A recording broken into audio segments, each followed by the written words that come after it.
Hello, YouTubers, friends, compatriots, bootleggers, shells, nuts, lace, horse, peasants, vassals, suspects. I'm a useful idiot, and today I want to talk about this report that came out about Extraordinary Rendition. This is the program under the Bush administration after September 11th, when individuals were captured all over the world and secreted off in airplanes and then taken to secret prisons to be tortured all over the globe. And this report is pretty staggering when you look at the numbers. Because as it turns out, there's 54 countries in the world that were involved in this. A quarter of all the countries in the world are involved in America secreting individuals away to be tortured.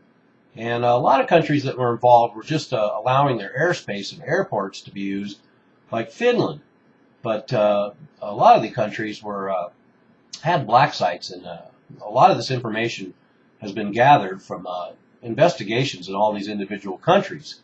And that's why we found out about the black site in Poland. So a total of 136 prisoners, I'm sure that's a low estimate, 136 people were put through this extraordinary rendition program. And of course there were a number of mistakes made. A Canadian citizen was captured, and he's ended up getting quite a settlement. But one thing that I think that is interesting is that the array of countries, and I've brought this up before because on the discovery that we had a relationship with Syria where extraordinary rendition candidates were sent to Syria to be tortured for the U.S. government and the CIA. So a pretty interesting turn of events. And I want to highlight the fact that countries like Libya, Syria, Turkey, and Iran were all involved in this extraordinary rendition program. Pretty telling about the real politique that's going on in the world.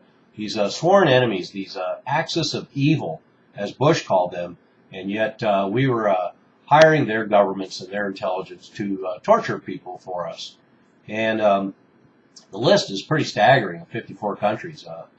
As you would imagine, it's everything from Canada to Pakistan, Saudi Arabia, Italy, Macedonia, Australia, Sweden, Egypt, Yemen.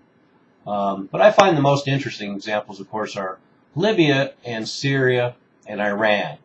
So let's focus in on those, because how is it that while we were allowing Gaddafi to be in power for over 40 years, and then using his government to torture people for our government and our military and our CIA, and yet all of a sudden he became a bloodthirsty tyrant that had to be removed by NATO force.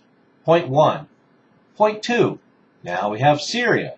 Imagine the mixed messages that the government of Syria got when Assad says, wow, I'm doing a good thing for the Americans and their military and their CIA by having these people brought into my country and I torture them. So imagine his surprise when he was in power for 40 years and America was fine with it. And we had an understanding and had people being sent there to be tortured by Syria, and then all of a sudden he's the most bloodthirsty tyrant in the Middle East and has to be removed by force. And then, of course, Iran. How interesting is that?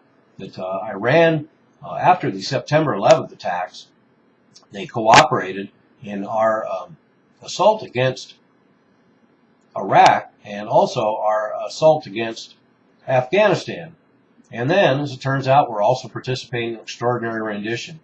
And yet, they are our enemy number one at this point. So that's pretty revealing. For me, that's one of the most revealing things about this whole report. And other than the fact that, incredibly, we have politicians now that look back at this program and condemn it.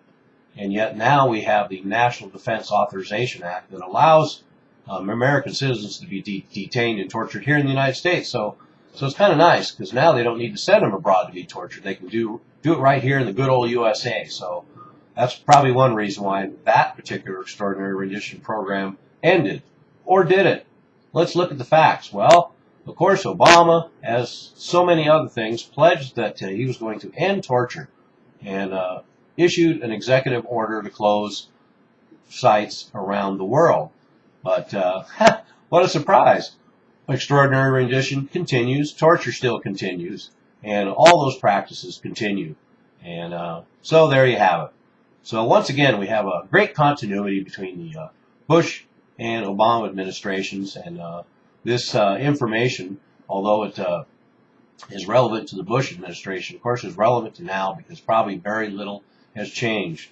And what does that say about the international community? That they're willing to participate in the international global network of torture dungeons. I'm a useful idiot. Don't you be one too.